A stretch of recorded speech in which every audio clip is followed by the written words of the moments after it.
bagi kita semua. Pada kesempatan yang berbahagia ini, kita akan sama-sama belajar tentang tabel distribusi frekuensi. Oke, jenis-jenis tabel distribusi frekuensi. Nanti yang Anda akan kenal di sini adalah macam-macam tabel distribusi frekuensi. Yang pertama, kita akan mengenal dengan yang namanya tabel distribusi frekuensi biasa. Oke. Tabel frekuensi distribusi biasa itu sama dengan kita nanti menampilkan suatu data dalam bentuk tabel. Cuma nanti datanya itu dapat kita kelompokkan sesuai dengan banyak frekuensi dari suatu data. Maka di tabel distribusi frekuensi biasa nanti untuk menentukannya itu ada langkah-langkah dalam membuat tabel frekuensi biasa. Yang pertama, nanti Anda bisa menentukan jangkauan. Setelah ketemu jangkauan, nanti Anda bisa menentukan banyak kelas. Yang ketiga, menentukan panjang kelas. Yang keempat, Anda bisa menentukan interval kelas. Interval kelas itu adalah pembagian tiap-tiap kelas. Yang kelima, nanti setelah keempat langkah ini terpenuhi, baru Anda membuat tabel distribusi dan memasukkan frekuensi tiap kelas dengan bantuan torus. Oke, ini saya tampilkan contoh tabel distribusi frekuensi biasa. Ada nilai di sini ya. Ini tabelnya. Tabel ini menyatakan tentang nilai ulangan matematika siswa kelas 12. Oke. Di kolom pertama itu punyanya nilai. Nilai ini dibagi dalam kelompok. Kelompok pertama itu 31 sampai 40. Kelompoknya ini nanti menyatakan yang namanya kelas. Ini namanya kelas pertama.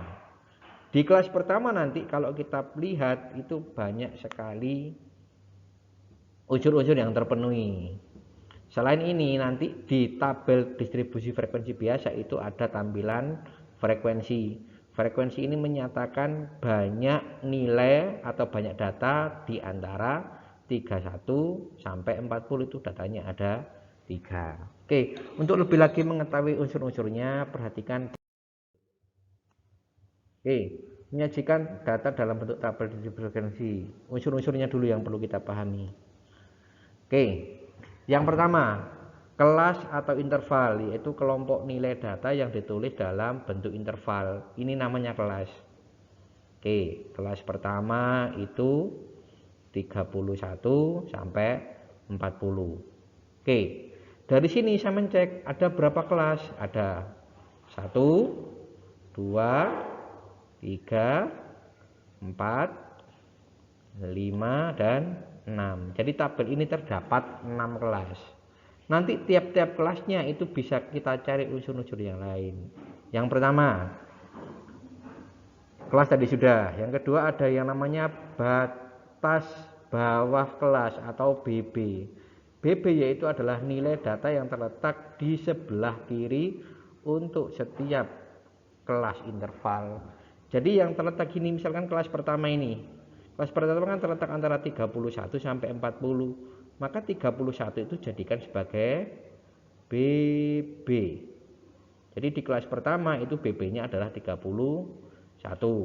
Kelas kedua BB-nya berapa? Ya 41. Misalkan BB kelas ke-6. Saya mencek kelas ke-6 adalah mana? 81 kan. Berarti 81 ini sebagai BB kelas ke-6. Oke, selanjutnya ada yang namanya batas atas kelas, dilambangkan dengan BA. BA yaitu nilai data yang terletak di sebelah kanan untuk setiap interval. Berarti kalau kita lihat kelas pertama, data sebelah kanan itu adalah nilai 40 ini kan. Maka 40 ini anggap sebagai BA kelas pertama. Oke, lanjut. Tepi bawah kelas, yaitu batas bawah kelas dikurangi ketelitian data, yaitu dikurangi dengan 0,5. Maka kalau kita lihat, misalkan saya gunakan kelas pertama, maka untuk mencari tepi bawah kelas pertama itu tinggal Anda kurangi, yaitu misalkan 31 dikurangi 0,5. Hasilnya berapa? 31 kurangi 0,5 sama dengan, oke, ketemu 30,5. Oke, jadi TB kelas pertama itu ketemu 30,5. Untuk kelas kedua sampai seterusnya Anda bisa cari sendiri. Lanjut, ada yang namanya tepi atas kelas. Kalau tadi tepi bawah, sekarang ada tepi atas kelas, yaitu batas atas kelas ditambah dengan ketelitian data yang digunakan di sini adalah 0,5. Berarti untuk mencari tepi atas kelas itu sama dengan batas atas kelas ditambah 0,5. Contoh, saya pakai kelas kedua. Ini kan, saya pakai cari tepi atas kelas kedua misalkan. Oke, tepi atas kelas kedua saya mencek berapa nilainya? 50 kan? Berarti saya gunakan di sini, anggap 50 ditambah berapa? 0,5. 50 ditambah 0,5 hasilnya berapa? Ketemu 50. Oke, 5. Oke, jadi tepi atas kelas kedua ketemu 50,5. Nanti kelas pertama sampai kelas ke-6 Anda cari sendiri ya. Lanjut, ada yang namanya titik tengah kelas yang dilambangkan dengan XI.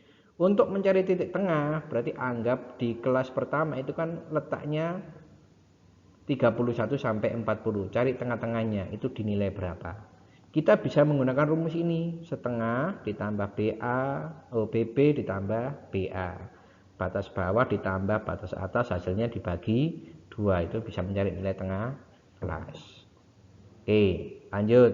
Yang terakhir yaitu namanya panjang kelas dilambangkan dengan P, yaitu pengurangan antara tepi atas dengan tepi bawah. Nanti Anda cari, misalkan di kelas pertama tepi atasnya berapa? 40,5 dengan tepi bawahnya adalah 30,5, saya kurangi, misalkan hasilnya berapa? Hasilnya adalah 10, berarti panjang kelas pertama ketemu 10. Oke, saya lanjutkan lagi. Yang kedua, ada yang namanya tabel distribusi frekuensi relatif, yaitu hasil bagi antara frekuensi tiap kelas dan jumlah data frekuensi relatif dapat dituliskan dalam bentuk desimal atau persen. Ini yang perlu Anda kuasai. Jadi nanti kita cari frekuensi tiap kelas dengan jumlah data. Ini dirumuskan dengan ini. Oke, frekuensi relatif adalah frekuensi dibagi dengan banyak data dikalikan 100%. Coba kita lihat, ini tadi datanya. Kelas pertama 31 sampai 40 frekuensinya adalah 3. Jadi kita cari 3 dikalikan dibagi dengan banyak data. Ini nanti sama bagi semua ketemu berapa, baru nanti dibagi ditambahkan dengan dikalikan dengan bentuk persen, maka akan ketemu bentuk frekuensi relatif. Oke, ini yang kedua. Yang selanjutnya ada yang namanya tabel distribusi frekuensi kumulatif. Oke, arti frekuensi kumulatif itu merupakan frekuensi yang menunjukkan jumlah frekuensi pada kelas interval tertentu, mulai dari kelas sebelumnya sampai kelas interval tersebut. Oke, untuk tabel distribusi frekuensi kumulatif nanti ada 2 macam, yaitu tabel distribusi frekuensi kumulatif kurang dari dan tabel distribusi frekuensi kumulatif lebih dari. Sekarang kita lihat perbedaannya di 2 tabel ini. Oke, yang pertama, tabel distribusi frekuensi kumulatif kurang dari didefinisikan sebagai penjumlahan semua frekuensi kurang dari atau sama dengan tepi atas pada tiap kelas interval. dengan notasinya ini FK kurang dari. Oke, kemudian frekuensi kumulatif kurang dari sering dipakai dalam pengolahan data yang disebut dengan frekuensi kumulatif saja. Oke, nanti kita lihat contohnya. Oke, sekarang coba perhatikan tabel tadi. Ini adalah tabel yang pertama kali kita lihat, adalah tabel distribusi frekuensi biasa.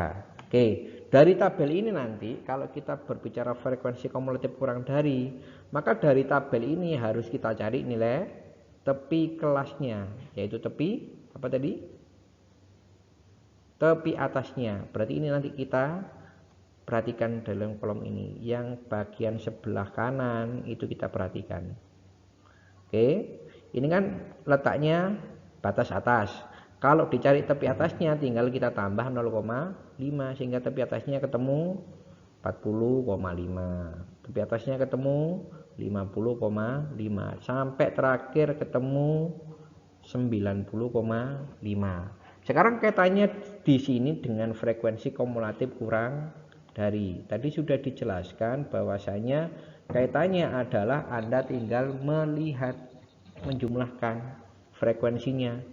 Ini kan dari atas ketemu 3. Oke, maka nanti dari bawah ditambahkan lagi. Data yang kurang dari 50,5 kan ada 5 juga kan, berarti kita tambahkan 3 ditambah 5 sehingga ketemu 8. Selanjutnya kelas ketiga 10 kan, berarti data yang kurang dari 60,5 ketemu 3 tambah 5 tambah 10 sampai terakhir ini menunjukkan jumlah datanya harus sama. Oke, sedangkan untuk tabel distribusi kumulatif lebih dari ini didefinisikan sebagai jumlah semua frekuensi yang lebih dari atau sama dengan tepi bawah pada tiap interval kelas. Berarti untuk frekuensi kumulatif lebih dari yang kita perhatikan adalah batas bawah ini dikurangi dengan 0,5 sehingga menjadi tepi bawah. Oke, nanti tinggal Anda cek. Untuk tepi bawah itu paling gampang, kita mulai dari kelas terbesar dulu ya. Terbesar yaitu kan 3. Maka nanti ini 3 kita masukkan ke sini. 3 saya ganti. Kemudian dari sini 3 ditambah 8. 3 tambah 8 ketemu 11. Masukkan di kelas ke 5. Untuk mencari kelas keempat ya tambah 11 tambah 8 tambah 3 sehingga hasilnya ketemu 22. Ini hasilnya ketemu 22. Sampai terakhir membentuk pada suku terakhir, jelas nanti hasilnya harus sama dengan 40. Harus sama. Kalau tidak sama berarti ada kekeliruan dalam menyelesaikan. Oke? Itu untuk jenis-jenis tabel distribusi frekuensi. Harapan saya dari pertemuan ini Anda bisa memahami. Jika ada pertanyaan bisa ditanyakan atau bisa ditambahkan di kolom komentar. Terima kasih.